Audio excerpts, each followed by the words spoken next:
الحمدللہ رب العالمین والصلاة والسلام علی خاتم النبیین اما بعد فاعوذ باللہ من الشیطان الرجیم بسم اللہ الرحمن الرحیم۔ درود پاک پڑھنے کے بے شمار فضائل و برکات ہیں۔ ایک بڑا ہی ایمان افروز واقعہ کتابوں میں لکھا القول البدی صفحہ نمبر 124 پر یہ واقعہ موجود ہے کہ حضرت ابو حفص کاغذی رحمۃ اللہ تعالی علیہ بہت بڑے سردار تھے۔ آپ کے انتقال کے بعد کسی نے آپ کو خواب میں دیکھ کر پوچھا اللہ پاک نے آپ کے ساتھ کیا معاملہ فرمایا؟ جواب دیا اللہ کریم نے مجھ پر رحم فرمایا، میری بخشش فرما دی اور جنت عطا فرما دی۔ خواب دیکھنے والے نے پوچھا کہ سبب کیا بنا، واٹ از دا ریزن؟ تو وہ کہتے ہیں کہ بارگاہ الہی میں میری حاضری ہوئی، میرا حساب ہوا، فرشتوں کو حکم ہوا کہ اس کے گناہ شمار کرو، اس کے بیڈ ڈیڈز جو ہیں، سنز جو ہیں، اس کو کاؤنٹ کیا جائے۔ پھر حکم ہوا کہ اس نے دنیا میں ہمارے محبوب علیہ الصلوۃ والسلام پر جو درود پڑے تھے اس درود کی گنتی بھی شمار کرو۔ ایک طرف گناہ کاؤنٹ کروائے گئے، پھر درود کاؤنٹ کروائے گئے۔ بس میرے پڑے ہوئے درود جو تھے میرے گناہوں سے زیادہ نکلے۔ اللہ پاک نے فرشتوں سے فرمایا اے فرشتوں کافی ہے، مزید حساب نہ کرو، اسے جنت میں داخل کر دو۔ ہائے ہائے ہائے سبحان اللہ۔ قرب خدا ہو حاصل جنت میں ہو وہ داخل، قرب خدا ہو حاصل جنت میں ہو وہ داخل، جس نے لکھا پڑھا ہے صلی علی محمد، جانے بھی دے ارم کو رضوان نہ روک ہم کو، سینے پہ لکھ لیا ہے صلی علی محمد صلی اللہ تعالی علیہ وآلہ وسلم۔ جنت مقام ہوگا دوزخ حرام ہوگا، گر دل پہ لکھ لیا ہے صلی علی محمد صلی اللہ علیہ وسلم۔ اچھا یہ تو ایک واقعہ ہے۔ اب اسی واقعے کو ایک خوبصورت حدیث کے پیرائے میں دیکھتے ہیں کہ نبی پاک صلی اللہ تعالیٰ علیہ وسلم کا فرمان عالی شان ہے کہ جو کوئی شخص مجھ پر ایک بار درود پاک پڑھتا ہے اللہ کریم اس پر اپنی 10 رحمتیں نازل فرماتا ہے، اس کے نامہ اعمال میں 10 نیکیاں لکھی جاتی ہیں، اس کے 10 گناہ معاف کر دیے جاتے ہیں۔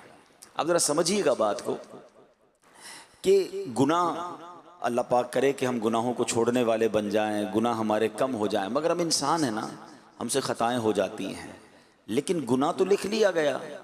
اب اور کوئی فارمولہ ہے کہ گناہ کم ہو جائیں، ڈیلیٹ ہو جائیں اور نیکیاں بڑھ جائیں؟ تو سبحان اللہ، اگر درود پاک کو اس پیرائے میں دیکھیں کہ ہر پڑھا جانے والا درود ہمارے 10 گناہ کم کر دیتا ہے، 10 نیکیوں کو بڑھا دیتا ہے، تو اٹ مینز جو یہ ہم نے واقعہ بھی سنا نا کہ اگر درود زیادہ پڑھے ہوں گے تو انشاءاللہ گناہ کم ہوتے چلے جائیں گے، گناہ ڈیلیٹ ہوتے چلے جائیں گے۔ ہمیں چاہیے کہ زندگی میں اپنی لائف میں چلتے پھرتے اٹھتے بیٹھتے درود پاک پڑھیں اور اس کا اہتمام کریں۔ ہماری پروفیشنل لوگ موجود ہیں، ہم ٹائم ٹیبل بناتے ہیں، ہم پلان بناتے ہیں کہ کل کا دن کیسے ہوگا، واٹ ٹو ڈو کی لسٹ ہوتی ہے، ہمارا بریک فاسٹ ٹائم بھی ہے تو آفس ٹائم بھی ہے تو لنچ ٹائم بھی ہے، ڈنر ٹائم بھی ہے، کچھ لوگوں کا آج کل جم ٹائم بھی ہے، لیکن اس پورے دن میں درود ٹائم کہاں ہے؟ اس پورے دن میں تلاوت ٹائم کہاں ہے؟ یہ یاد رکھیے کہ شیڈول میں شامل ہوگا نا تو پھر ہوگا، ورنہ ہم اس کو اوکیشنلی لے لیں گے۔ کبھی بیان سنا، جذبہ بڑھا تو 200 بار درود پاک پڑھ لی، بھائی جوش بہت آیا تو 500 بار پڑھ لی ہے، اگلے دن ایک بار بھی نہیں پڑھا۔ نہیں، ہمیں اس کو اپنی روٹین میں شامل کرنا ہے، اور ہم جس چیز کو پریورٹی دیتے ہیں نا وہ شامل ہو بھی جاتی ہے۔ فار ایگزامپل، ہم میں سے کسی شخص کو اللہ نہ کرے کوئی پرابلم ہو جائے، ڈاکٹر کے پاس جائے اور ڈاکٹر کہے کہ اب آپ نے 3 ٹائم دوائی کھانی ہے، پہلے نہیں تھی زندگی میں مگر اب امپورٹنس ہے کہ ہاں صحت درکار ہے تو اب 3 ٹائم دوائی کھانے کا ہم اہتمام کرتے ہیں۔ ہم ڈاکٹر کے سامنے یہ نہیں کہتے انشاءاللہ ڈاکٹر صاحب دوائی کھاؤں گا اور اس کے بعد کچھ بھی نہیں کرتے ہیں۔ انشاءاللہ کہنا بہت اچھی بات ہے، مگر میڈیکل اسٹور جاتے ہیں سیدھا اور جا کے دوائی لیتے ہیں۔ اچھا دوائی لینے کے بعد بھی گھر والوں کو بتاتے ہیں کہ ناشتے کے بعد یہ دینی ہے، آفس پہ اگر اسٹاف ہے تو اس کو بتاتے ہیں بھائی لنچ کے ساتھ یہ دوائی مجھے لینی ہے، اپنے ساتھ ڈبی ساتھ رکھتے ہیں، بلکہ بعض لوگ تو 2 رکھتے ہیں کہ ایک گھر پہ ایک آفس پہ، تاکہ مس نہ ہو جائے دوائی، اور تھوڑے دنوں کے بعد وہ ہماری لائف کا ایک پراپر حصہ بن جاتا ہے۔ مس نہیں ہوتی دوائی، کیوں نہیں ہوتی بھائی؟ درود مس ہو جاتا ہے، دوائی مس کیوں نہیں ہوتی؟ اٹ مینز میری دوائی میرے لیے پریورٹی ہے۔ انفارچونیٹلی درود کو پریورٹی نہیں تھی. بالکل اسی طرح نماز ہے. اچھا میں ایک اور مزے کی بات آپ کو بتاؤں. وچ ایور تھنگ, زندگی میں کسی بھی چیز کو آپ نے پریورٹی دے کر اپنی لائف کا حصہ بنا لیا نا, پھر اس کو کرنے میں پرابلم نہیں ہوتی, بلکہ نہ کرے تو پرابلم ہوتی ہے. ہاں مثال دیتا ہوں, جو پکے نمازی ہے نا, ماشاءاللہ مجھے امید ہے, اس نے ظن ہے میرا آپ سارے ہی پکے نمازی ہوں گے, مگر جو بھی پکا نمازی ہے نا, اب اس کو نماز پڑھنے کے لیے ایفرٹ نہیں کرنی پڑتی. اس کا لاشعور اس کو بیک گراؤنڈ سے باقاعدہ ایک ریمائنڈر کال آتی ہے. مثال کے طور پہ اگر ابھی تک کسی نے ظہر نہیں پڑھی ہوگی نا, ہم میں سے جو پکا نمازی ہے, اس کو ہر تھوڑی دیر بعد اس کو ایک ریکال آئے گی اندر سے, اس کا دماغ اس کو کال دیتا, بھائی نماز پڑھنی ہے, نماز پڑھنی ہے, نماز پڑھنی. عشاء نہ پڑھی ہو اور تھوڑی لیٹ ہو گئی ہو, پکا نمازی ہوگا نا, اس کو یاد نہیں کرنا پڑے گا, اس کی باڈی ریئیکٹ کرنا شروع کر دے گی, اتنی نماز باقی ہے. سبحان اللہ, اٹ مینز لائف کا حصہ بنا دیا, اب وہ روٹین کا پراپر پارٹ ہو جاتا ہے لائف کا. بالکل ایسے ہی اگر آپ نماز کو, درود پاک کو, اپنی چیزوں کو, ان عبادتوں کو اپنی لائف کا پارٹ بنا لیں, پھر انشاءاللہ آپ کو ایفرٹ نہیں کرنی ہوگی, یہ نارمل طریقے سے ہوتا چلا جائے گا, اور انشاءاللہ ثواب کا میٹر جو ہے وہ جاری ہو جائے گا. اللہ مجھے بھی آپ کو بھی کثرت سے درود پاک پڑھنے کی توفیق عطا فرمائے. آئیے مل کر محبت کے ساتھ با آواز بلند درود پاک پڑھ لیں.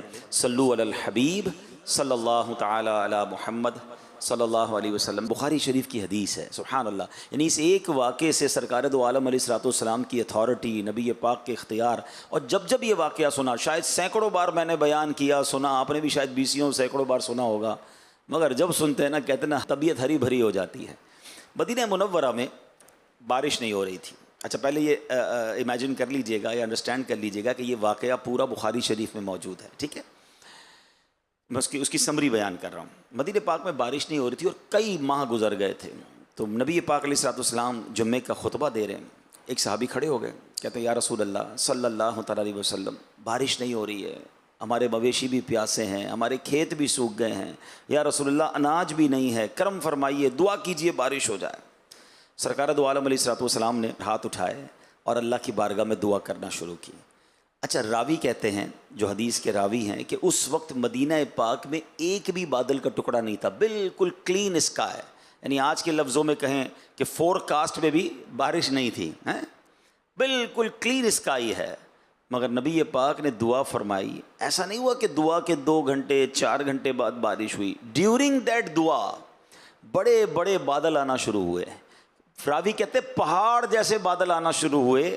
ابھی پیارے آقا ممبر سے اترے نہیں کہ موسلا دھار بارش شروع ہو گئی. اچھا اتنی بارش ہوئی کہ نبی پاک جب ممبر سے اتر کر نماز کے لیے تشریف لائے نا, تو آپ علیہ الصلوۃ والسلام کی داڑھی مبارک سے بھی بارش کے قطرے ٹپک رہے تھے, یعنی اتنی بارش.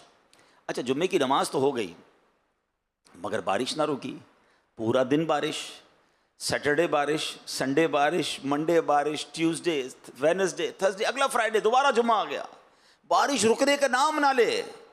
راوی کہتے پیارے آقا پھر جمعہ پڑھانے کھڑے ہوئے, شاید وہی صحابی یا کوئی اور صحابی کھڑے ہو گئے, کہتے حضور کرم کیجئے, بارش رکوائیے, ہمارے گھر ڈوبنے لگ گئے, ہمارے کھیتوں میں پانی بھر گیا, یا رسول اللہ کرم فرمائیے. اب ذرا میں رک جاتا ہوں, ٹھیک ہے. اب ایک سوال کریٹ کرنا چاہتا ہوں. بارش برسانے والی ذات تو رب کی ذات ہے نا, اور وہ سارے صحابہ تھے جو جمعہ پڑھنے آئے تھے, مسلمان تھے جبھی تو جمعہ پڑھنے آئے تھے, نبی پاک کے ساتھی تھے, وہ اللہ کی بارگاہ میں دعا کر لیتے. ٹرائی ٹو انڈرسٹینڈ صحابہ کا عقیدہ اور بلیف کیا تھا. اگین دس از حدیث فرام بخاری شریف.